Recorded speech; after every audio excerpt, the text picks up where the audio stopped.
High cute little Wangxian family born to queen का next part start करते हैं। Let's start. हनुल हाइकॉन को पीट रहा था जबकि छोटे भाई खड़े होकर अपने बड़े भाई को दूसरे बड़े भाई के द्वारा पीटते हुए देखकर जोर जोर से हंस रहे थे।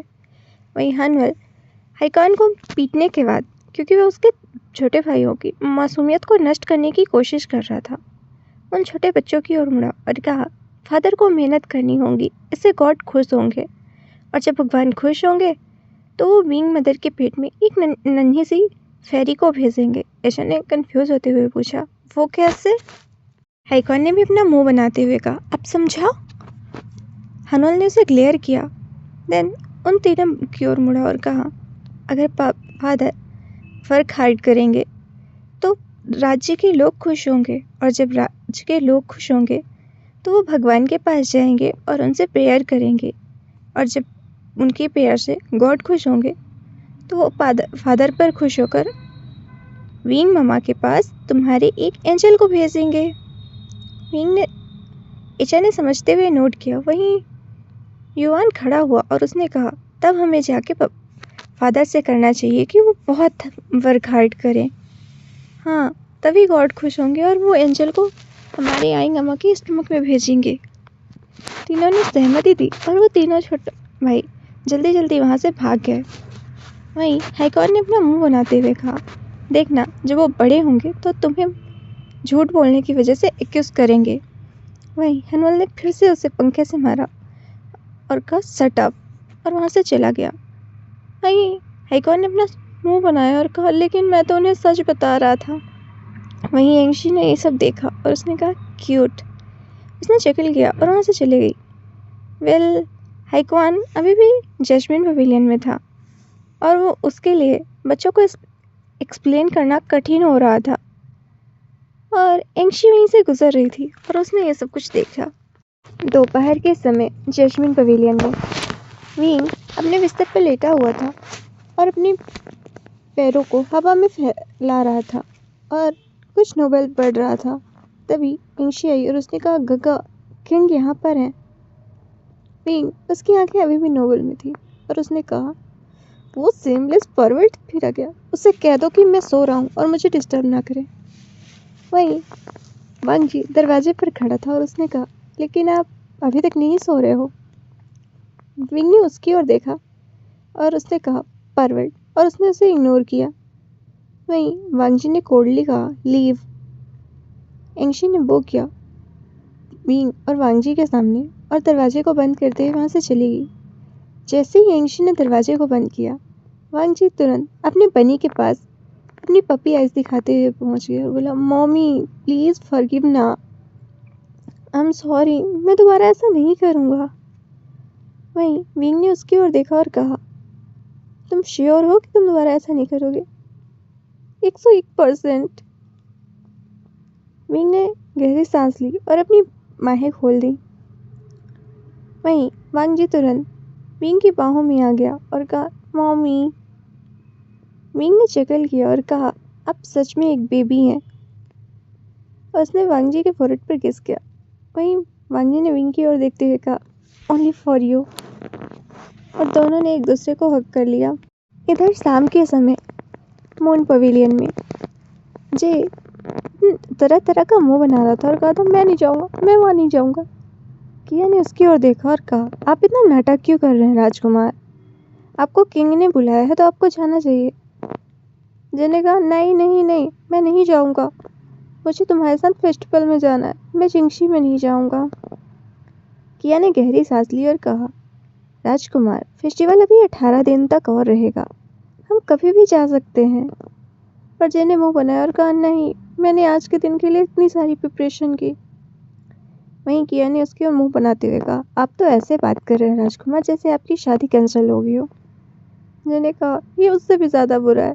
किया ने खुद के सर पर एक स्लैप किया और कहा, कि सच में एक चाइल्डिश प्रिंस है। और आखिरकार बच्चों की तरह हरकतें करने के बाद और इतनी तकलीफ करने के बाद भी जे को जिंगशी जाना ही पड़ा। वहीं जिंगशी में वांग जी कुर्सी पे बैठा हुआ चुपचाप और शांति से अपनी चाय पी रहा था, जबकि उसके सभी बच्चे उत्सुक निगाहों से उसकी ओर देख रहे थे। वे सभी एक साथ एक मेज पर मूवी जिंगशी में। ये पूरी तरह से अविश्वसनीय और चौंकाने वाला है। वहीं जे अपने मन में ही बोला, मैं तो किया के साथ फेस्टिवल में जाना चाहता था। पर सिजोई ने अपनी भौहें उठाई और पूछा, आपने अचानक हमें यहाँ क्यों बुलाया फादर? वांगजी ने कहा, पेशेंस रखो। यदि तुम सम्राट बनना चाहते हो तो तुम्हें पेशेंस रखना सीखना होगा, क्योंकि आप नहीं चाहते होंगे कि आपका प्रतिद्वंदी आपको हताश समझे, है ना? वांगजी ने मुस्कुराते हुए पूछा। वहीं हेक्वान ने बुदबुदाया और अपनी आंखें घुमाते हुए कहा, कौन सम्राट बनना चाहता है? पर वांगजी ने यह सुना और उसने अपनी जिज्ञासावश पूछा, क्या आप सम्राट नहीं बनना चाहते प्रथम राजकुमार? वहीं हेक्वान ने व्यंग्यात्मक लहजे में कहा, आपने अभी हमसे कहा फादर, पेशेंस रखें। इधर जैस्मिन पवेलियन में विंग अपने स्टडी में बैठा हुआ था और इंक और स्याही से कुछ लिखने रहा था। उसने सोचा कि वो अपनी उसी नोवेल को एक बार फिर लिखेगा। उसने लिखना शुरू किया, सम्राट लान वांगजी के पहले बेटे लान हेक्वान के बारे में। उसने लिखते हुए कहा, लान हेक्वान ये एक अल्टीमेट ब्राट है, लेकिन वो स्मार्ट है, हाईली एजुकेटेड है और साम्राज्य का सबसे अच्छा फाइटर भी है। उसके अंदर सम्राट बनने की सारी कैपेबिलिटी है, लेकिन वो सम्राट नहीं बना क्योंकि उसका एक ही रीज़न है, क्योंकि उसे नोवेल्स का सपोर्ट नहीं मिला, क्योंकि वो लोगों को प्लीज करके बातें नहीं करता। वो बहुत स्ट्रेट फॉरवर्ड है और ब्लंट टॉकिंग करता है। इधर जिंगशी में हेक्वान ने हंसते हुए वांगजी की ओर देखा और कहा, मैं सम्राट नहीं बनना चाहता क्योंकि मैं सैकड़ों ओमेगा के साथ सेक्सुअल रिलेशन नहीं रखना चाहता और फिर अंत में मुझे एक नौकरानी के साथ समझौता करना पड़े। वांगजी ने अपनी जीभ से अपने गालों को पोक किया। उसे हेक्वान की इन बातों से गुस्सा आ रहा था। वहीं जंगशा अपनी हंसी को रोकते हुए अपने मन में कहा, आपको इतना सीधा बोलने की ज़रूरत नहीं थी प्रिंस। वहीं हेक्वान ने आगे कहा, मैं बहुत से ओमेगा का दिल नहीं तोड़ना चाहता और मैं दर्जन भर बच्चे भी नहीं चाहता। हेक्वान ने अपनी याद को आगे बढ़ाते हुए कहा, मैं नहीं चाहता कि मेरा हरम बहुत सारी खूबसूरतियों से भरा हो, लेकिन उनकी खूबसूरती को या सुंदरता को स्वीकार करने वाला कोई भी ना हो। मैं सबसे बड़ा हूँ तो मेरी कुछ मोरल वैल्यू भी है, इसीलिए मैं केवल एक कुर्सी के लिए अपने भाई बहनों के साथ कोई खून का खेल नहीं खेलना चाहता। वहीं सिजोई ने अपने मन में कहा, तो क्या मुझे आपको कोई नुकसान नहीं पहुंचाना चाहिए? वहीं जंगशा ने कहा, सिर्फ एक चेयर। राजकुमार, यही तो सारे पावर्स की है। जंगशा अपने मन में चिल्लाया। वहीं हेक्वान ने अपने पिता की ओर एक टीचिंग स्माइल देते हुए कहा, और मैं सच कहूँ तो मैं एक मैन होर नहीं बनना चाहता माय डियर फादर। और वो ऐसे मुस्कुराया जैसे उसने ऐसा कुछ कहा ही नहीं जिससे किसी को ठेस पहुंची हो।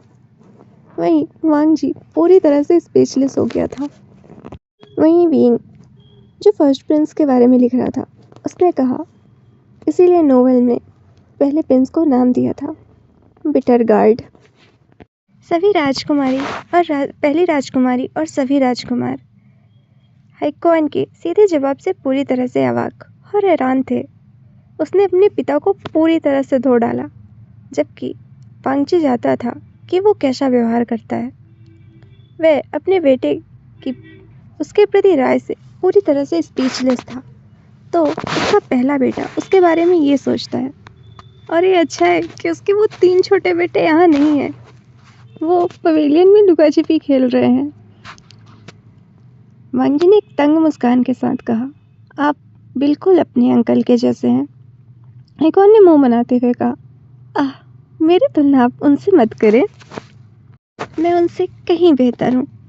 वहीं लांचिंग ने चिकिल किया और कहा, अगर रॉयल अंकल यहाँ होते तो उन्होंने आपको अभी बता दिया होता कि कौन बेहतर है। वहीं हैनुअल ने भी हंसा और कहा, यह बिल्कुल सही है, रॉयल अंकल को कोई नहीं हरा सकता। लांचे ने भी हंसते हुए कहा, यह तो सही कहा गगा आपने, बढ़ेगा रॉयल अंकल के सामने एक चींटी की तरह है। वहीं हेक्वान ने अपना मुंह बनाया। वहीं चिंग ने डे की ओर देखा और कहा, तुम्हें क्या लगता है डे? मैंने उसकी ओर देखा और कहा, चिंग ने हंसते हुए पूछा, तुम्हारे अनुसार कौन बेहतर है, पहले भाई या रॉयल अंकल? ने अपने मन में कहा, मैंने सिर्फ रॉयल अंकल को 1 या 2 बार देखा है, वो भी सिर्फ एक पल के लिए। फिर उसने हैकवान की ओर देखा और थोड़ा मुस्कुराते हुए कहा, मुझे लगता है फर्स्ट ब्रदर बेहतर है। वहीं हैकवान खुश हो गया और उसने अपने नकली आंसू पोंछते हुए कहा, ओह माय गॉड, तुम मेरे असली भाई हो। उसने डे को अपने गले लगाया और उसे हिला डाला। वहीं डे, उसकी हार्ट बीट फास्ट हो गई। उसने अपने मन में कहा, ब्रदर मुझे अपने सगे ब्रदर की तरह देखते हैं। वहीं जे ने मुंह बनाते हुए कहा, अगर वो आपका सगा भाई है तो फिर मैं कौन हूँ? हैकॉन ने उसकी ओर देखा और कहा, तुम अडॉप्टेड हो। सब वहाँ पर जो बैठे थे उन्होंने चक्कर लिया और सिजोई ने अपनी आइज रोल करते हुए कहा, चाइल्डिश। वहीं चिंग ने भी जे को टीज करते हुए कहा, तुम हमारे अडॉप्टेड ब्रदर हो। और सब चक्कर करने लगे। वहीं जे नकलू आंख से रोते हुए बोला, आप सब लोग ऐसा क्यों कर रहे हैं फादर? आप क्यों फर्स्ट ब्रदर को कुछ क्यों नहीं कहते? हैकॉन ने सीधे कहा, क्योंकि मैं सही कह रहा हूँ, तुम अडॉप्टेड हो हमारे परिवार में। और जे, उसकी आंखों में सच में आंसू हो गया और सब डम्बाउंडेड होकर उसे देख रहे थे। उन्होंने अपने मन में कहा, मुझे लगता है अब ये ज़्यादा हो गया। वहीं चिंग का मुंह एकदम बंद हो गया। उसने कहा, क्या तुम सच में रोने लगे? जे उठा और वांगजी के गले लगते हुए बोला, फादर। वहीं वांगजी ने जिगल करते हुए कहा, अच्छा तुम सब लोग मेरे क्राई बेबी को टीज करना बंद करो। चिंग ने अपनी आइज रोल करते हुए कहा, हम लोग टीज नहीं कर रहे हैं। वहीं हैकॉन ने फिर से कहा, वो सच में अडॉप्टेड है। वहीं सिजोई ने अपने मन में कहा, भाई बहनों का होना सच में कभी कभी मज़ेदार होता है। जे विनिंग कर रहा था। वहीं वांगजी ने चकल किया और अपने सभी बच्चों को हंसते और स्माइल करते हुए देखकर अपने मन में सोचा, चाहे मैटर कुछ भी हो, लेकिन ये अभी भी उस टर्म में नहीं है जैसा मैं और मेरे भाइयों के बीच में था। वांगजी अपने सामने के दृश्य को देख रहा था। वो कितना सुंदर और प्योर है। उसके सभी बच्चे एक दूसरे के साथ हंस रहे थे और बात कर रहे थे जैसे कि वो सगे भाई बहन हो। उनके बीच में कोई समस्या नहीं है। उनकी आंखों में भविष्य की कोई चिंता नहीं है। वो सब वर्तमान का आनंद ले रहे हैं। यहाँ तक कि सिजोई भी छोटी सी बातचीत में भाग लेते हुए हल्का सा मुस्कुरा रहा था। और इससे वांगजी ने एहसास किया कि वह न केवल बच्चों को उनके पिता के प्यार से वंचित कर रहा था, बल्कि वह खुद भी परिवार के प्यार से वंचित रह रहा था। वांगजी ने मुस्कुराते हुए कहा, अब हम मुख्य बात पर आते हैं। सभी बच्चों का ध्यान वांगजी की ओर चला गया। खैर, वो पूरी तरह से भूल गए थे कि वो यहाँ पर केवल चुटकुले सुनाने के लिए नहीं आए, बल्कि किसी और चीज़ के लिए आए हैं। सभी वांगजी को गंभीरता से देखते हैं और सोचते हैं कि वह कुछ गंभीर बात कहेगा। खैर, ये पूरी तरह से कुछ गंभीर बात ही होगी। वांगजी ने धीरे से मुस्कुराते हुए कहा, मैंने फैसला किया है कि वींग, जुवान, इचा और सिजोई कल से इस जिंगशी में रहेंगे मेरे साथ। वहीं सिजोई, जिसे अपने पिता के इस फैसले के बारे में कुछ भी नहीं पता था, उसने शौक होते हुए कहा, क्या? और वांगजी ने अपने बच्चों के चेहरे का भाव देखा, जिसकी उसे उम्मीद थी। गुस्से और जल्दी के पूरे संकेत थे। हैकवान स्पष्ट रूप से खुश नहीं था। उसके दिल में एक अनईजी सी फीलिंग थी, वह नहीं जानता कि क्यों। वहीं हैनुअल, जो हमेशा रॉयल से दूर रहता था, उसे भी इस स्थिति को गलत समझने में थोड़ा दुख हुआ। जे, जो हमेशा से ही जेलसी और अट्रैक्शन चाहने वाला व्यक्ति था, उसे तो गुस्सा ही आया, जबकि डे, उसे हमेशा ही उपेक्षित किया गया है। लेकिन इस बार उसे भी बहुत बुरा लगा। रॉयल्स पैलेस वो जगह है जहाँ समझाने की जगह नहीं होती। सभी हमेशा अपने विचारों से स्थिति के बारे में सोचते हैं और कभी कभी स्थिति को गलत समझ लेते हैं। और यही बात राजकुमारों के साथ भी हो रही है। लेकिन इस बार वांगजी ने अपने सभी बच्चों के लिए एक सही पिता होने के बारे में सोचा।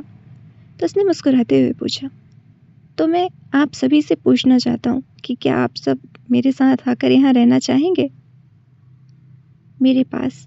उसने मुस्कुराते हुए कहा। वहीं सारे बच्चे शौक होकर वांगजी की ओर देखे और क्या? जिन्हें वांगजी की ओर देखते हुए पूछा, आपका मतलब क्या है फादर? वहीं डे ने भी अपने कन्फ्यूजन में शरीर लिया।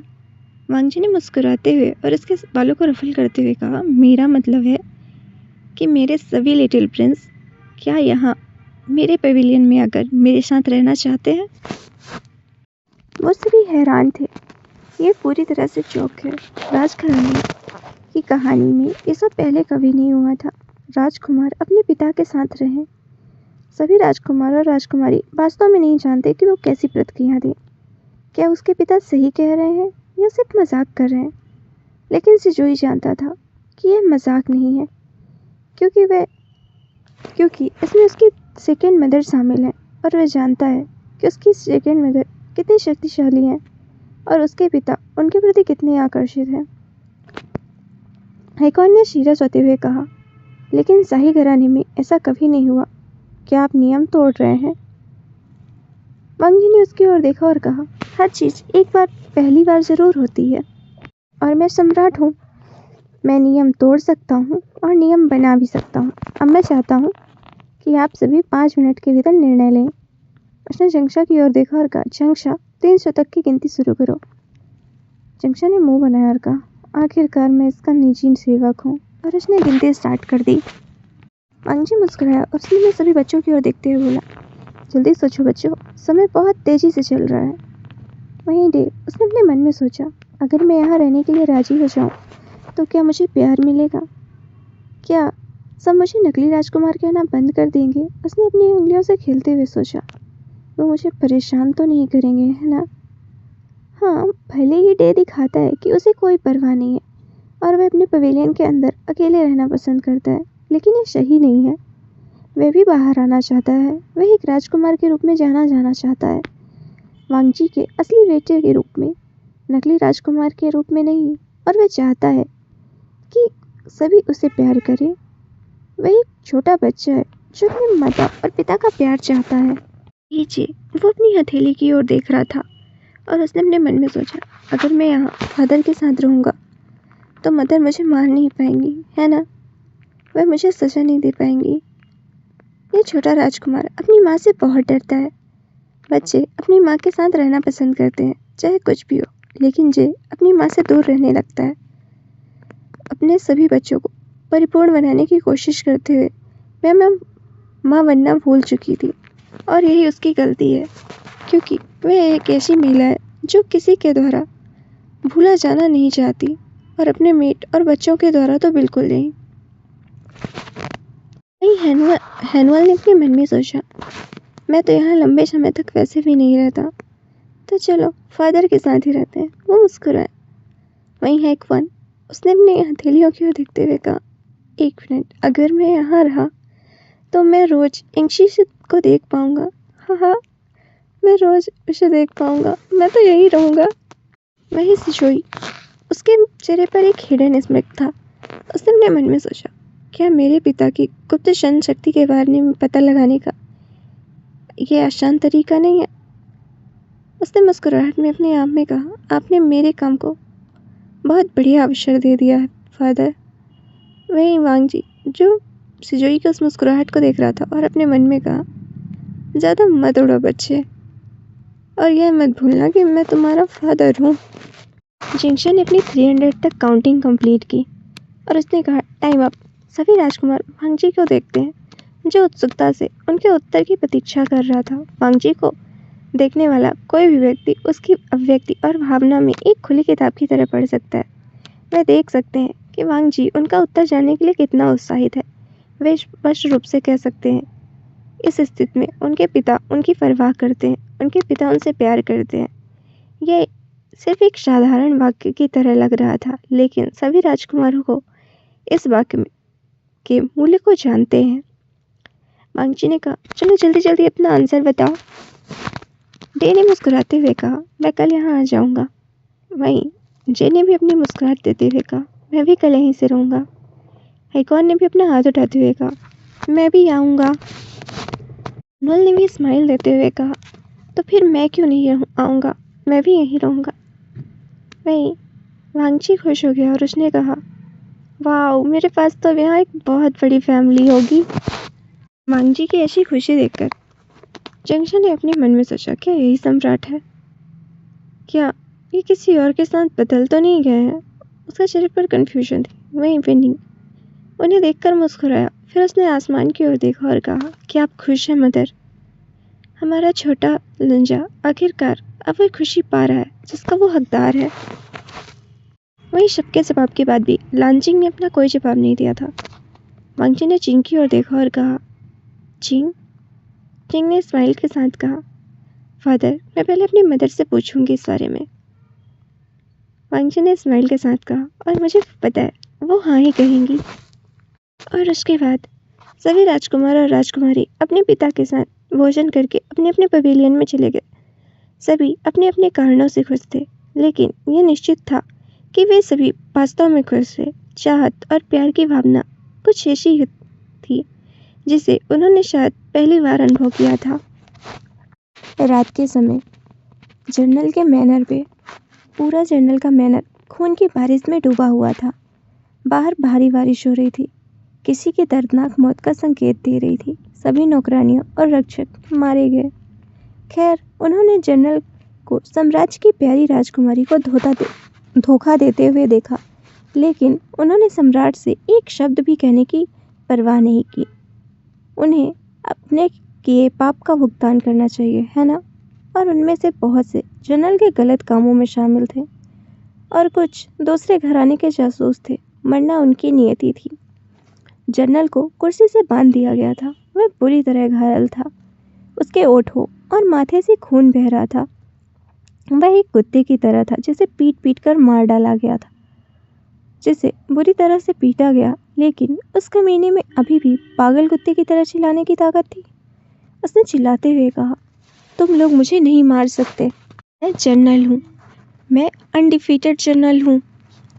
वहीं जुश्वान, जिसका चेहरा कपड़े से झुका हुआ था, उसने व्यंग्यात्मक ढंग में कारण है, यही कारण है कि तुम्हारी ऐसी हालत है।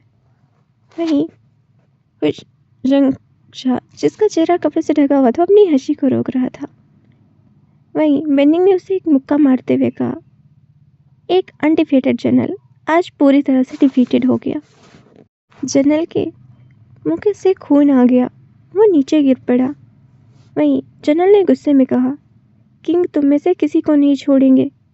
मैं किंग का सन इन लॉ हूँ, मुझे छोड़ दो। उसने गुस्से में दांत पीसते हुए कहा। तभी वांगजी ने कमरे में प्रवेश किया और कहा, तुम कब से मेरे सन इन लॉ बन गए जनरल? वांगजी अपने गहरे नीले रंग के गोले और शैतान जैसा दिख रहा था उन कपड़ों पर। वहीं जनरल भय से कांपने लगा। उसका शरीर कांप रहा था। वह जान रहा था कि उससे गलती होगी। उसने कहा, किंग? वहीं पेनिंग ने देखा और कहा, अब ये बर्बाद हो गया। फिर रोज पवेलियन में किंग ने धीरे से अपनी आंखें खोली। जब उसने अपने पास कुछ विस्फोट की आवाज़ें महसूस की, उसने सावधानी से तकिए के नीचे से चाकू को पकड़ा, यह समझते हुए कि हत्यारे हैं जिन्हें जनरल ने उसे मारने के लिए भेजा है। और जिस समय हत्यारे चिंग के पेट पर चाकू घोंपने वाले थे, वह अचानक बैठ गई और उन दोनों हत्यारों को बिस्तर पर धकेल दिया और अपने हाथों से चाकू से उन दोनों के पेट में चाकू से बार बार वार किया। और ये तेज आवाज के साथ गार्ड अंदर आ गए। ये दृश्य देखकर उन्होंने अपना सर नीचे कर लिया। उन्होंने अपना सर नीचे किया क्योंकि वेन चिंग अभी भी अपनी नाइट रूम में थी। चिंग ने उनकी ओर देखा और वहां से खड़े होते हुए और जाते हुए बोली, इस गंदगी को साफ करो, मूर्खों ने मेरी नींद खराब कर दी। इधर अंडरग्राउंड सेल में जनरल जोर जोर से चिल्ला रहा था और रो रहा था, जबकि चंगशा और बेनिंग उसके बगल में खड़े थे।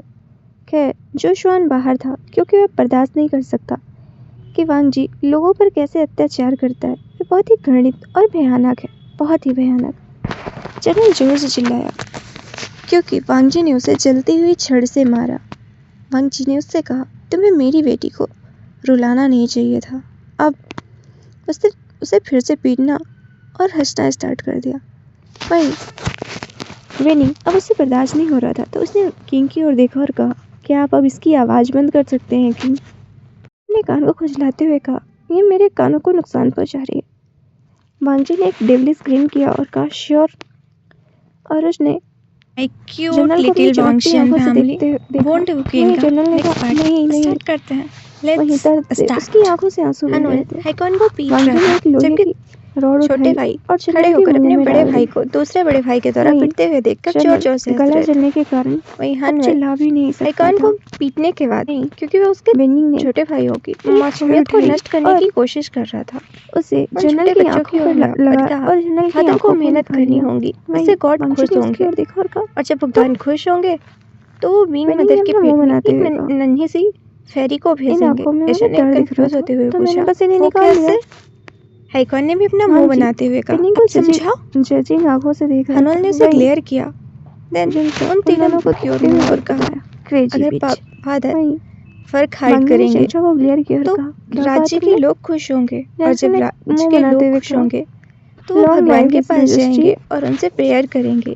वहीं और जब मंकी ने उनकी प्रेयर से अपनी गॉड तलवार खुश को होंगे जनरल के तो पेट वो पे घुसा दिया। फादर पर खुश होकर रात के समय विंग जैस्मिन मामा के पवेलियन में पास तुम्हारे विंग एक के एंजल को कमरे का दरवाजा भेजेंगे। खुला और वांगजी विंग ने दिखाई दिया जो कमरे के इशारे अंदर समझते चला हुए गया नोट किया। वहीं और उसके बगल में युवान सो खड़ा रहे हुआ और छोटे उसने खरगोश कहा, के बच्चे तब को हमें देखकर जाके खुशी खोल ली। फादर से करना चाहिए वांगजी कि ने वो अपने जूते खोले बहुत वर्क हार्ड और करे। 4 परत वाले हाँ, बिस्तर की तभी गॉड खुश होंगे दाईं और वो ओर लेट एंजल गया। को खैर हमारे फिर आई दाईं मामा ओर के ही लेटा स्तूप में था भेजेंगे। क्योंकि युवान बीच में इन्होंने सहमति दी और वो विंग को तीनों गले छोटे लगा भाई रखा था। जल्दी जल्दी वहाँ से भाग विंग गए। बाईं ओर लेटा था। वहीं हाइकॉन ने अपना मुंह वांगजी ने बनाते अपना हुए हाथ कहा, आगे बढ़ाया देखना जब और वो विंग के बड़े गालों को होंगे तो सहलाते हुए तुम्हें धीरे से उसके झूठ गालों को बोलने की छुआ, वजह से जबकि एक्यूज विंग ने अपने करेंगे। चेहरे पर एक मुस्कान के वहीं साथ हनवल ने अपनी फिर से आंखें उसे खोली पंखे से मारा और फिर अपनी shut आंखें up बंद करते और हुए वहाँ से बोले, चला गया। मेरे बिना नहीं सो सकते वहीं हैं।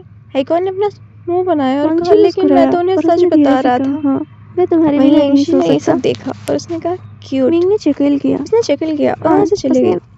अपनी वेल आंखें खोली और हाइकॉन उसकी ओर अभी देखते हुए भी कहा, जैस्मिन तो पवेलियन में था आप अचानक यहाँ क्यों? और वो उसके लिए बच्चों को वांगजी ने मुस्कुराते हुए कहा, एक्सप्लेन पहले करना ही बता कठिन हो चुका रहा हूँ, था। तुम्हारे बिना नहीं सो सकता। और एंशी वहीं से गुजर रही थी और उसने ये विंग सब ने कुछ देखा। उठते हुए कहा, तो फिर दोपहर क्या के समय आप बाहर जैस्मिन चलकर पवेलियन टहलना में चाहेंगे? क्योंकि विंग मुझे अपने नींद बिस्तर नहीं पर आ रही। लेटा हुआ था और वांगजी अपने ने मुस्कुराया और कहा, जरूर। पैरों को हवा में वांगजी और फैला विंग रहा बिस्तर था से उठते हैं और और ईवान कुछ के नोवेल चारों ओर पढ़ रहा कंबल था। ठीक कर दें। तभी विंग एंशी ने आई और अपना उसने कहा, ऊपरी रूप गगा पहना क्यों और एक यहाँ शॉल पर लिया है? क्योंकि बाहर ठंड थी। विंग वांगजी उसकी और आंखें अभी विंग भी बाहर नोवेल में निकले थी और और सामने उसने लंबी कहा, बालकनी में चलना वो शुरू कर दिया सेमलेस परवर्ट फिर आ और गया। अंत में उससे कह जाकर दो रुक कि मैं जाते सो हैं रहा हूँ और मुझे और डिस्टर्ब दोनों ना करे। शहर में वहीं हो रहे वांगजी फायर दरवाजे पर खड़ा था फेस्टिवल और को उसने देख कहा, रहे थे जो लेकिन आकाश से आप दिखाई अभी दे तक रहा नहीं सो था। रहे हो। वांगजी ने आकाश विंग की ने ओर उसकी देखते ओर हुए देखा एक वार्म स्माइल के और साथ उसने कहा, कहा, ये बहुत परवर्ट, खूबसूरत और लग उसने रहा उसे है ना? इग्नोर किया। विंग ने भी वांगजी ने वांगजी की ओर कोल्डली एक कहा, लवेबल लीव। लाइक से देखते हुए कहा, हाँ एंशी ने बहुत किया। खूबसूरत लग रहा है।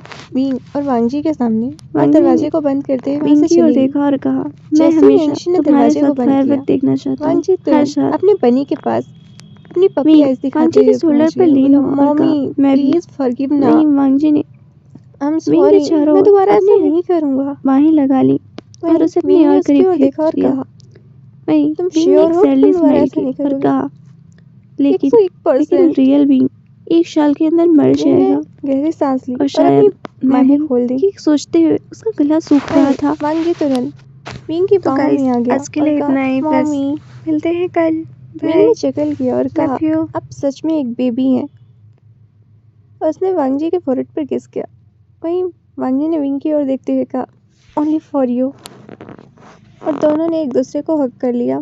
इधर शाम के समय मून पवेलियन में जे तरह तरह का मुंह बना